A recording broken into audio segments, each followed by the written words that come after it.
The summer heat in Harlan County didn't ease at night. It just changed its mind about how to kill you, swapping the blaze of noon for a slow, airless weight that pressed down on the chest and refused to let go. Nettie Colburn had learned to sleep through it. She'd learned to sleep through a lot of things since the bank took the North Field, and the well pump started making that sound.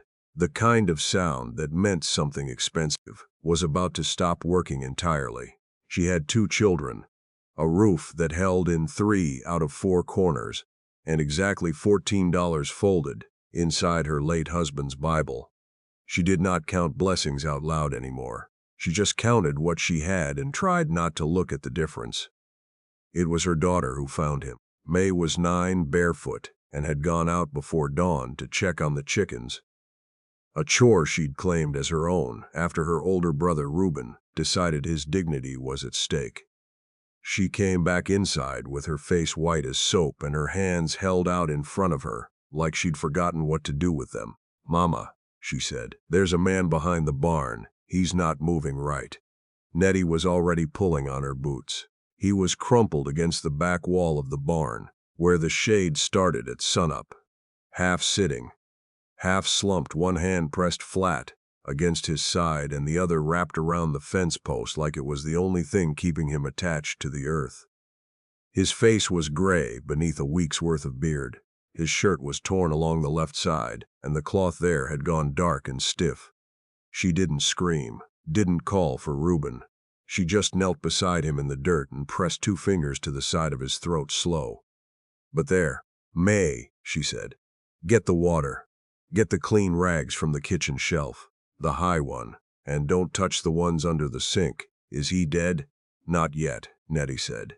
"Go." His name. She didn't know it then. He didn't have anything on him that gave it away. No wallet, no letter, no mark on the inside of his collar. Just a man, broad through the shoulders, probably 40 if she had to guess, with hands that had done real work, and a wound on his left side that had been bleeding long enough to tell her he hadn't fallen off a horse. Someone had put that hole in him on purpose. She got him inside with Reuben's help. The boy was 12 and strong and asked no questions, which was the best thing about him in a crisis. They laid the stranger on the cot in the back room, and Nettie worked by lamplight for an hour, cleaning and packing and wrapping tight. The wound was bad but not fatal. Not if it didn't go wrong on her. "You're not a doctor," Reuben said, watching from the doorway. "No," she agreed. "I'm a woman who had 2 sick babies and a husband who broke his leg 4 miles from the nearest clinic." She tied off the last bandage. "I learned what I needed to learn." The man didn't wake until the second morning. Nettie was in the kitchen, stirring meal into the pot when she heard the sound. Not words, just a low, gravel-edged sound of someone deciding to be conscious again. She brought water and sat on the edge of the stool she'd pulled to his bedside. His eyes opened, dark gray, focused faster than she expected. "Where?" he started. "Colburn Farm," she said. "Harlan County, Kentucky. My daughter found you behind my barn 2 days ago. You'd been bleeding since before that, I'd guess." He looked at the ceiling, then at her. "You could have left me." "My daughter couldn't have," she said. "And she's 9, so." Something shifted behind his eyes. Not softness exactly, more like recalibration. "Fletcher," he said. "Coy Fletcher, Nettie Colburn." She handed him the water. "Drink slow, you've got a long way back before you're out of the woods." He drank slow. He did what she said without argument, which told her more about the man than most conversation could. He wasn't used to being cared for, but he wasn't proud about it either. He just accepted it the way a sensible person accepts rain, without fighting what's already falling. Over the next 3 days, Coy barely spoke. He slept in long, rough stretches and woke disoriented and then lay still until he remembered where he was. When he was conscious, he watched. He watched Nettie move through the kitchen, watched Reuben haul water from the creek because the pump had finally given up entirely, watched May set the table with the particular seriousness of a child performing an important ceremony. On the 4th day, he sat up on his own. On the 5th, he was standing at the bedroom window, hands still pressed against his ribs, looking at the field. Nettie appeared in the doorway. "You should be in bed." "I know," he said. He didn't move from the window. She came to stand beside him. The north field was gone to drought. The creek line was visible beyond the trees, but low. The barn needed paint it hadn't had in 3 years. She saw it every morning and had long since stopped flinching. "You've been carrying this place alone," he said. It wasn't a question. "My husband passed 2 years ago," she said. Heart gave out. He was 43. She paused. He would have been angry about the pump. Coy looked at her. "I can fix a pump. You can barely stand. Give me 2 days. She looked at him for a long moment. He didn't look away. "Give yourself 4, she said, and went back to the kitchen. He fixed it in 3. It was May who softened first, the way children always do, not through decision but through proximity. By the end of the first week she was leaving things near his cot. A drawing of a horse she'd done in pencil. Half a biscuit wrapped in cloth. A worn button she'd found in the yard that she seemed to think was treasure. Coy accepted each one without ceremony, which was exactly the right thing to do. Reuben took longer. He was polite, because Nettie had raised him to be, but he was watchful in the way of a boy who has recently become the man of the house and hasn't yet been told he can put the weight down. He observed Coy working in the yard and said nothing. He watched Coy eat supper at their table and said nothing. He watched Coy teach May how to whistle through her fingers and almost said something, but didn't. On the 8th day, Reuben brought his broken slingshot to the table where Coy was eating breakfast. He set it down without explanation. Coy looked at it, looked at the boy, reached over and examined the split rubber without a word. "Need a new band," he said. "Hardware store in town?" 3 miles, Reuben said. "I'll put it on the list," Coy said, and handed it back. And that was the whole of the conversation. But something in the room settled after it, the way a door's, when it finally finds the frame it was cut for. That evening, Nettie sat on the porch steps while the last light left the sky. She heard the screen door, and Coy came out and stood at the railing. He looked like a man choosing his words the way you choose which log to set first in a cold stove, carefully, because the order mattered. "I need to tell you something," he said. She waited. "I didn't fall," he said. "Somebody shot me." "I know," she said. He turned to look at her. "The entry angle," she said, "and the direction you came from. The old Prentice Road. Nobody takes that road accidentally." He was quiet for a moment. Then, "You didn't ask." "It wasn't my business yet," she said. "Is it my business now?" He turned back to the yard. The tree frogs had started up along the creek, filling the silence with something that wasn't quite music but served the same purpose. "There's a man named Doyle Hatch," he said. "Owns most of the eastern timber contracts in this county. He's been buying up water rights too. Quietly, through shell companies, through men with clean hands who do his dirty work and then go home to their families." He paused. "I was a surveyor for the state. I found what he'd buried in the records, not just fraud. Evidence of a man who died on his property 3 years ago. That was ruled accidental." His jaw tightened. "It wasn't accidental, and you told someone." "I reported it up the chain," he said. 2 weeks later, I was fired. And then someone followed me out of Pikeville on the highway and ran me off the road and put a bullet in me when I crawled out of the ditch." Nettie said nothing for a moment. The tree frogs filled the space. "You think Hatch ordered it," she said. "I know he ordered it," Coy said. "I just can't prove it from a ditch." She looked out at the dark field. "You have the evidence, the surveys." "Copies," he said. "Filed with a man in Lexington I trust. Hatch doesn't know that." He looked at her. "But he knows I'm alive, which means eventually someone's going to come looking in the wrong places." The porch felt smaller suddenly. Nettie kept her hands still in her lap. "My children are in this house," she said. "I know," he said. "I'll go." She stood up, turned to face him fully. "Don't insult me," she said. "I didn't say go. I said my children are here. There's a difference between a threat and a fact." She held his gaze. "Sleep on it. In the morning, we talk about what we do next. Together." He stared at her. "You don't even know me," he said. "I know you fixed my pump," she said. "And I know you've been sleeping with your back to the wall since you got here, which means you're sensible. And I know that whatever you found in those records was real, because a man doesn't take a bullet in a ditch to protect a lie." She opened the screen door. "Good night, Coy." She went inside. He stood on the porch for a long time after. The knock came on a Thursday, just after lunch when the children were at the creek and Nettie was mending in the kitchen. 3 sharp raps, official sounding. She opened the door to find a man in a county assessor's jacket, with a clipboard and eyes that didn't match the friendly set of his mouth. "Mrs. Colburn," he said. "Gerald Pruitt, county assessor's office. Just a routine follow-up on your property filing for last spring." Nettie looked at the clipboard. She had filed no property paperwork in the spring. "Come in," she said. Coy was in the back room. She didn't call for him. She poured 2 glasses of water, set one in front of Pruitt, and sat across from him at the kitchen table. "What paperwork would that be?" she asked. Pruitt smiled, set the clipboard down with the blank side up.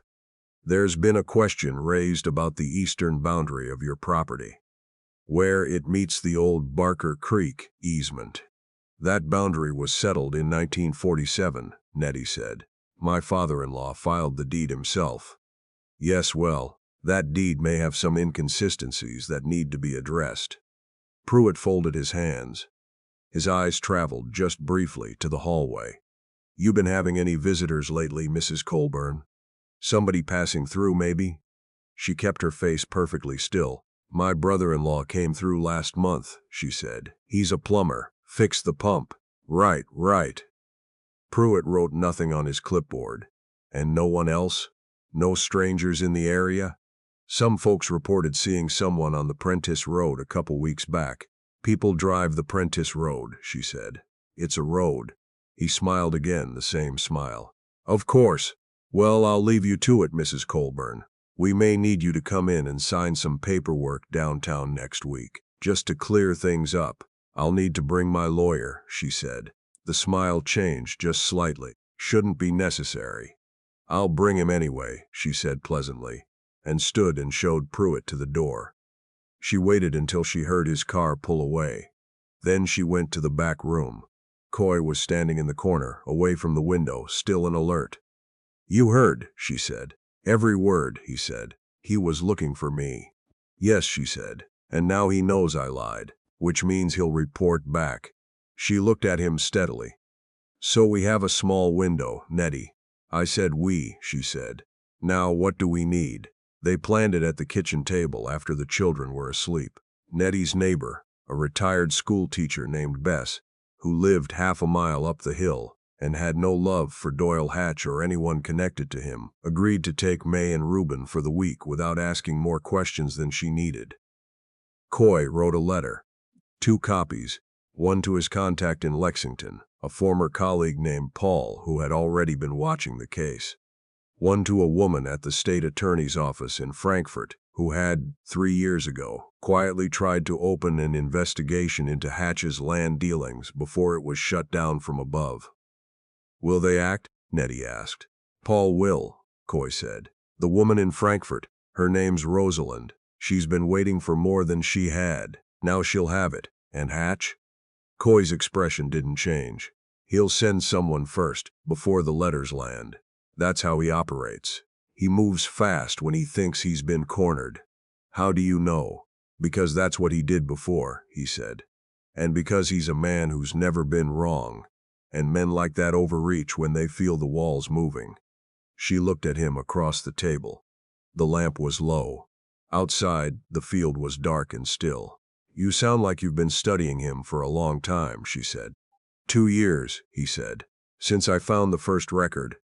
He looked down at the letters. "The man who died on his property. His name was George Attaway. He had a wife and 3 kids in Breathitt County. She never got a real answer about what happened to him." He paused. "I promised her I'd find one." Nettie was quiet for a moment. "Did she know you were doing this?" she said. "No," he said. "She didn't ask me to. He stopped. It wasn't right. And nobody else was going to do anything about it." She looked at him. The lamp threw his shadow long across the wall. "Your wife," she said carefully. "Did she?" "She died," he said. "4 years ago. Fever." He was quiet. "She would have told me to leave it alone. She was practical." A pause. "She also knew I couldn't." Nettie nodded. She understood something then that had no good words for itself. The particular kind of grief that lives alongside conscience, that makes a person wade into someone else's wrong because they have already lost what they were protecting and can't protect anything anymore by staying still. "Okay," she said. "Then we finish it." They came on a Saturday morning, 2 of them, in a truck with county plates that didn't belong to the county. Coy had expected it. He was already in the yard when they pulled in, standing where the shade gave way to sun, hands easy at his sides. Nettie was in the doorway. "Go inside," he said, without turning. "No," she said, in a tone that closed the conversation. The 2 men got out of the truck. One was broad, wearing a hat low. The other was younger, smaller, but he had a particular kind of stillness to him that Coy recognized and didn't like. "Coy Fletcher," the broad one said. It wasn't a question. "You're on private property," Coy said. "Just here to talk." The broad man smiled. "Mr. Hatch wants to extend a courtesy, offer you a settlement, real generous terms. Sign some papers, take the money, move on." "And the Attaway family?" Coy said. The smile didn't waver. "There's no need to bring that into it." "George Attaway died on Hatch's property," Coy said. "His widow's been told it was an accident for 3 years. That's not a negotiation. That's a criminal matter." The younger man moved, just a shift of weight, just barely. The broad man's hand came up in a small gesture. Not quite a signal, not quite not. "I'm going to need you to hear this clearly," Coy said.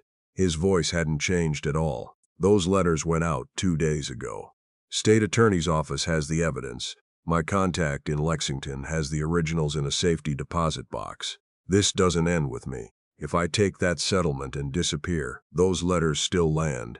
All you do by pressuring me is add another crime to the pile." Silence. The broad man looked at him. Something worked behind his eyes. "You're bluffing," he said. From inside the house the phone rang. Nettie didn't move. Coy didn't move. On the 3rd ring, Nettie turned and went inside. She came back 30 seconds later. "That was Paul," she said. "He says to tell you the state attorney's office acknowledged receipt this morning." She looked at the 2 men. "If that means anything to you." It did. She could see it. The broad man's jaw set. The younger one looked at the truck. The calculation happening was visible, like watching a machine work through its sequence. "Mr. Hatch is going to be disappointed," the broad man said finally. "Mr. Hatch is going to be indicted," Coy said. "The disappointment's going to be the least of it." They got back in the truck. They left without another word. Nettie watched the dust settle on the road for a long time after they were gone. She let out a breath she'd been holding for 3 days. "It's not over," Coy said quietly, coming to stand beside her. "I know," she said. "But it's started. It took 6 weeks. The investigation moved faster than either of them had expected. Or maybe it moved at exactly the right speed, the way things sometimes do when the evidence has been waiting long enough and the right person finally opens the right door. Rosalind at the state attorney's office turned out to be precisely the kind of woman who had been waiting for exactly this. She moved quickly and without announcement. Doyle Hatch was served on a Tuesday morning at his office in Hazard. His lawyer filed 3 motions to delay before noon. None of them held. Coy had gone back to Lexington in the 3rd week to give his formal deposition. He'd been gone 10 days. Nettie had not expected how quiet the house would be. She filled it the way she always did. Work, routine, the children's voices, the sound of the pump running the way it was supposed to. She planted the late-season beans and repaired the section of fence along the road and drove May to school every morning and came home and stood in the kitchen for a moment longer than necessary before starting breakfast. She wrote 1 letter. Short, just the facts of the case as she knew them, and the name of the woman at the state attorney's office, and a note that said, "George Attaway's family deserves to know what's been done and what's being done about it." She addressed it to the county legal aid office in Breathitt and mailed it the next day. The letter Coy sent back to her was brief, the way she'd expected. He was the kind of man who chose words for weight, not volume. Deposition went well. Rosalind is formidable. Hatch's attorneys are trying to discredit the survey findings, but the paper trail is too deep. Paul says it won't hold. I expect to wrap up by end of week. The pump holding? See, she wrote back. Pump is fine. May learned to whistle. Reuben fixed the hinge on the barn door and didn't ask for credit. We're all right. Take your time and do it properly. And he came back on a Friday in late September, when the light had started going gold, and the mornings were finally cool enough to breathe. Oh, May saw him from the porch and was down the steps before Nettie had even turned from the stove. Nettie heard the door bang open and the particular run of May's bare feet on the porch boards, and didn't need to look to know what it meant. She dried her hands on her apron and went to the doorway. Coy was standing at the edge of the yard, May attached to his side, talking at full speed about the whistle and a cat she'd nearly caught, and something involving Reuben and a bucket of creek water. Coy listened with the patient, genuine attention that children recognize and adults forget to perform. Reuben stood back by the fence with his arms crossed, watching. And then Coy looked over and said something Nettie couldn't hear, and Reuben uncrossed his arms and walked forward, and shook his hand with the solemnity of someone practicing at being a man. Nettie didn't move from the doorway. Coy looked up and found her eyes across the yard. He crossed the yard and stopped at the bottom of the steps. He looked tired, in the way of someone who has put down something they'd been carrying for a long time and hasn't yet figured out what their hands are for. It's done, he said. I heard from Paul, she said. Hatch's attorneys are already cooperating. The Attaways will have answers, he said. Real ones. The case won't bring him back. But she'll know it wasn't an accident, and she'll know somebody did something about it. Nettie nodded. He reached into his jacket pocket and pulled out a folded document. He held it out. The county surveyors refiled the eastern boundary, he said. The Barker Creek easement, it's been cleared. They found the original error, not yours. The previous assessor's office. The deed stands clean. She took the document, looked at it, folded it again. Gerald Pruitt? She asked. Resigned last week, Coy said, voluntarily. She almost smiled. How generous of him. He looked at her. His expression was careful in the way it got when he was choosing words. I don't have a reason to stay, he said. I know that. I haven't earned the right to ask, but I want you to know. He stopped. I want you to know that this place. He stopped again, which she was beginning to understand meant something was real, and he didn't trust himself to get it wrong. Come inside, she said. Supper's almost ready. He looked at her. Coy, she said. It's not a complicated question. Come inside. He came inside. He stayed for supper. He stayed to help with dishes. He stayed while Nettie put May to bed and listened at the door until the whistle-through-fingers demonstration wound down and the small voice finally went quiet. He was still at the kitchen table when she came back, turning his coffee cup slowly in both hands. She sat across from him. The lamp was low. Outside, the first crickets of fall had started their slow, deliberate song. Daniel, she said, my husband, he would have liked you. She looked at the table. He was a man who did things because they were right, not because they were easy. He would have understood you. She looked up. I don't say that to bring him into the room. He's always in the room. I just want you to know that's not a wall. It's a foundation. Something I built on, not something I'm trapped under. Coy watched her. I spent 2 years moving towards something I couldn't let go of, he said slowly. And I thought, when it was over, I'd know what to do next, what I wanted. He turned the cup again. I didn't expect to find that out in the middle of it. She was very still. I'm not a simple man to be around, he said. I'm quiet in ways that can feel like absence. I carry things long after I should put them down. Coy, she said. He looked up.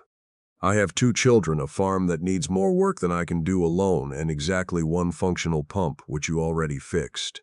She held his gaze. I'm not looking for simple. I'm looking for honest. He was quiet for a moment. I can do honest, he said. I know, she said. You already have been. The winter that followed was the slowest and the fullest Nettie could remember.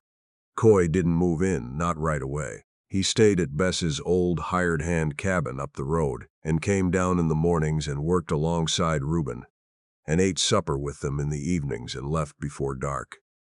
It was proper, and they both knew it was proper, and neither of them pretended they were only being proper.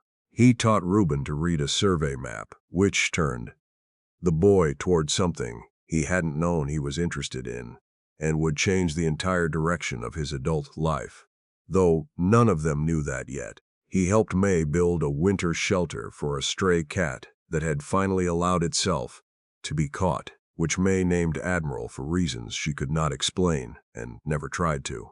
He drove Nettie to Harlan for her appointment with the county deed office in November when they refiled the cleared boundary.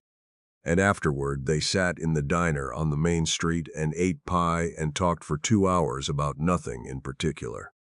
His mother's house in Carroll County, the creek that had run behind it, the way the light had been different there than anywhere else he'd ever been.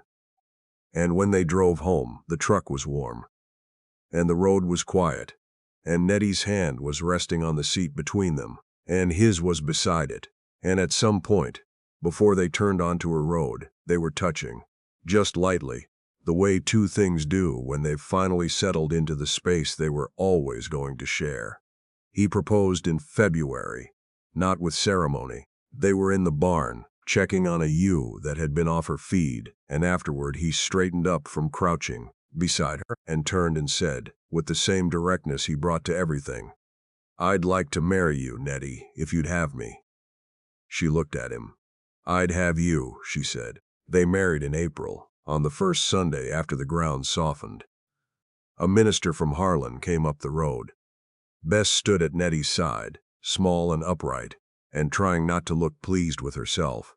Reuben stood at Coy's because someone had asked him, and he had accepted with the gravity of a boy who understood that this was not a performance but a fact. May wore her good dress and carried a jar of honey locust flowers she'd gathered from along the fence line, which was not a traditional bouquet but was entirely correct for her. And when the minister asked the questions and the answers were given, she reached over and took Coy's hand and held it. He let her. The 3 words the minister read were old ones, worn smooth from use. But in that light, in that yard they held. You could feel it, the way you feel a well-made thing the first time you put your weight on it and trust it and find that it holds. Do you promise to stand by this family, not only in the easy seasons but in the hard ones? Not only in the sunlight but in the long dark winters when the cold asks you what you're made of?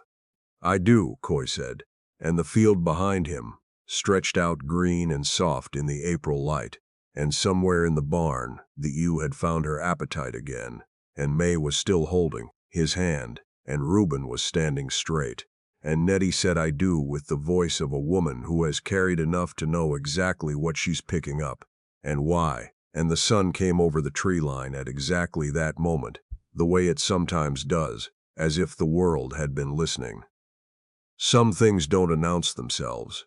They just grow, slow and steady, the way roots go down in the dark long before anything shows above the ground. And then one morning you walk out into the yard, and something is standing there that wasn't there before, solid and real and already belonging, and you realize it has been growing all along, patient and quiet, the whole time you were doing everything else.